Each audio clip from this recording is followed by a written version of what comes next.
Bonjour à toutes et tous, correction de l'exercice PTB 1.03. Donc on se retrouve avec un solide, donc une phase condensée incompressible de capacité thermique C. Donc petit rappel là-dessus, il n'y a pas dans le cas des phases condensées incompressibles de CV ou de CP. Le transfert thermique est directement proportionnel à la variation de température. Et ceci a priori est indépendant de la façon dont on fait la transformation, puisqu'il n'y a pas d'impact du travail dans cette histoire et de la déformation du solide. Donc, on a les formules qui sont rappelées ici sur l'énergie et l'enthalpie, et en particulier une formule extrêmement simple pour l'entropie. On pourrait éventuellement rajouter ici un plus constante, ça serait un peu plus propre, mais ceci n'a aucun intérêt, puisque de toute façon, on va in fine faire la différence entre les deux. Alors, on y va, on a donc un solide de capacité thermique C constante, j'y arrivé, qui est initialement à T0 et qui est mis en contact thermique avec un thermostat de température TF. Donc on ne sait pas si TF est plus grand ou plus petit que T0, ce n'est pas très grave, par contre TF est différent de T0. On va avoir un transfert thermique, et comme on va avoir un transfert thermique et que la température du système, a priori pendant la transformation, n'est pas égale à la température extérieure, on aura une transformation qui est non adaptée. Autrement dit, cette transformation va être irréversible. On vous demande de trouver la variation d'entropie du solide, puis la variation d'entropie du thermostat et l'entropie créée durant la transformation. Donc cet exercice-là, la façon dont il est posé est extrêmement vieux jeu. C'était vraiment la façon dont on faisait des évaluations d'entropie il y a maintenant une vingtaine d'années. Cette formulation, c'est juste histoire que vous croisiez comment ça marche. Alors en fait, déjà, je vais résoudre cet exercice de la façon classique, c'est-à-dire en fait, je vais oublier cette question-là pour trouver l'entropie créée. Donc, je vais commencer par la base. Je vais chercher donc la variation d'entropie du solide, delta S, entre I et F. D'accord. Et ça, c'est pas extrêmement compliqué. Il suffit simplement d'utiliser ça. C'est donc la masse du solide multipliée par sa... Ah non, la capacité thermique, pardon. Voilà. Alors, c'est Alors, je vais le faire proprement. C'est donc la masse du solide multipliée par petit c, logarithme népérien de la température finale divisé par la température initiale. Et en fait, il s'avère que MC, c'est tout simplement le grand C de l'énoncé, donc logarithme de TF sur T0. En version moderne de ça, on calculerait ensuite l'énergie. Donc ça, c'est pas demandé par l'énoncé. Je vais la mettre un peu en grec. Je vais prendre un truc comme ça. On calculerait en fait l'énergie échangée entre I et F en disant que on a une transformation monotherme. Et cette transformation monotherme vous dit que l'entropie échangée, c'est tout simplement le transfert thermique divisé par la température du thermostat. Si on écrit ça, le transfert thermique, c'est extrêmement simple, c'est C delta T, donc ça serait grand C multiplié par TF moins T0. Et la température du thermostat est forcément la température finale, donc voilà l'entropie échangée. Ceci nous permettrait in fine de trouver l'entropie créée entre l'état initial et l'état final en faisant delta S moins SE. On voit qu'on peut factoriser grand C et on trouverait en fait grand C, facteur de log de TF sur T0,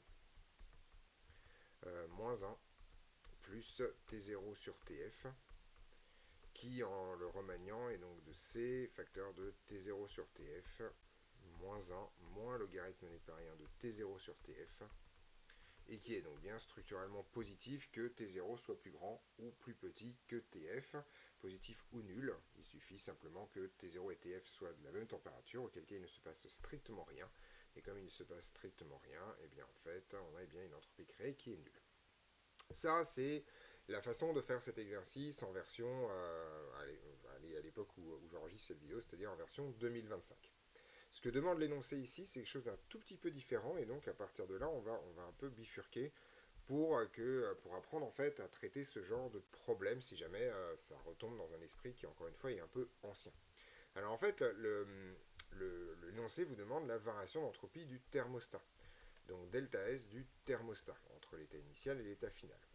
Alors déjà, en fait, on a un petit théorème caché dans le cours qui est un peu, qui sert en général pas beaucoup, mais là qui va servir, qui raconte qu'un thermostat étant un système infiniment grand, en fait, globalement, son état enfin, grosso modo, il ne subit que des transformations qui sont réversibles. Globalement, en fait, il va prendre de l'énergie sous forme thermique, il va la restituer, mais pour lui, il lui arrive pas grand chose, sa température ne change pas, et donc globalement, en fait, toutes les transformations qu'un thermostat subit sont réversibles. Autrement dit, en fait, la variation d'entropie du thermostat, c'est tout simplement l'entropie échangée par le thermostat entre l'état initial et l'état final. À partir de ce moment-là, en fait, on se rend compte que c'est une grandeur d'échange, et ça, c'est moins la grandeur échangée entre l'état initial et l'état final. Ça, c'est une façon de voir les choses. L'autre façon de voir les choses, c'est de se dire que grosso modo, en fait, comme c'est une transformation réversible, et bien en fait, ce truc-là vaut tout simplement l'intégrale de petit delta Q sur la température du système, mais ici c'est la température du thermostat. Et en fait, si on fait le calcul, et bien en fait, comme la température du thermostat est une constante, c'est TF, hein, et bien on va se retrouver tout simplement avec le transfert thermique. Alors attention, c'est le transfert thermique reçu par le thermostat, d'accord. Et on se rend compte effectivement que ce truc-là, c'est donc moins Q sur TF, et donc que c'est bien en fait l'opposé de l'entropie échangée par le système. Donc on voit qu'on tourne toujours autour du même pot. D'ailleurs, en fait, ce qu'on est en train de voir ici, c'est la démonstration de ce truc-là qui raconte que dans une monotherme, en fait, le terme d'échange vaut le transfert thermique divisé par la température extérieure. En fait, là, on est en train de le démontrer tout simplement. Donc là, on trouve la variation d'entropie du thermostat. Ça, c'était peut-être pas forcément ce qui est le plus difficile. En fait, là où le raisonnement devient un peu, comment dirais-je, old school, si on veut parler ainsi, c'est maintenant, en fait, on va donc considérer, donc on considère, là maintenant on va rédiger un tout petit peu, on considère le système constitué de notre système, de notre solide, union le thermostat. Donc en fait, on va considérer le système qui est constitué de l'union des deux. Et ce système, en fait, est isolé. Voilà.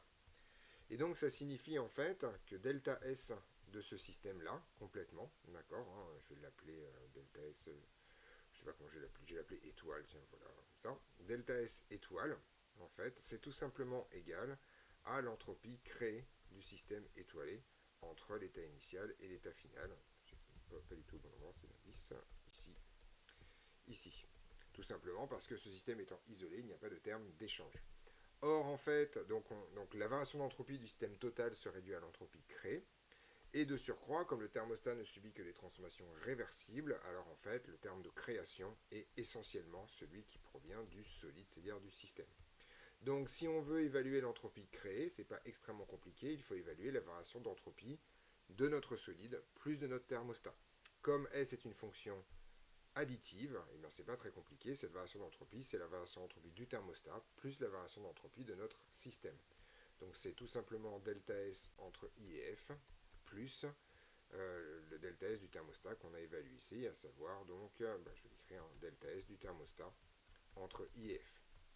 On va retrouver tout simplement ces logarithmes népériens de T sur T, de TF sur T0 si je ne me trompe pas.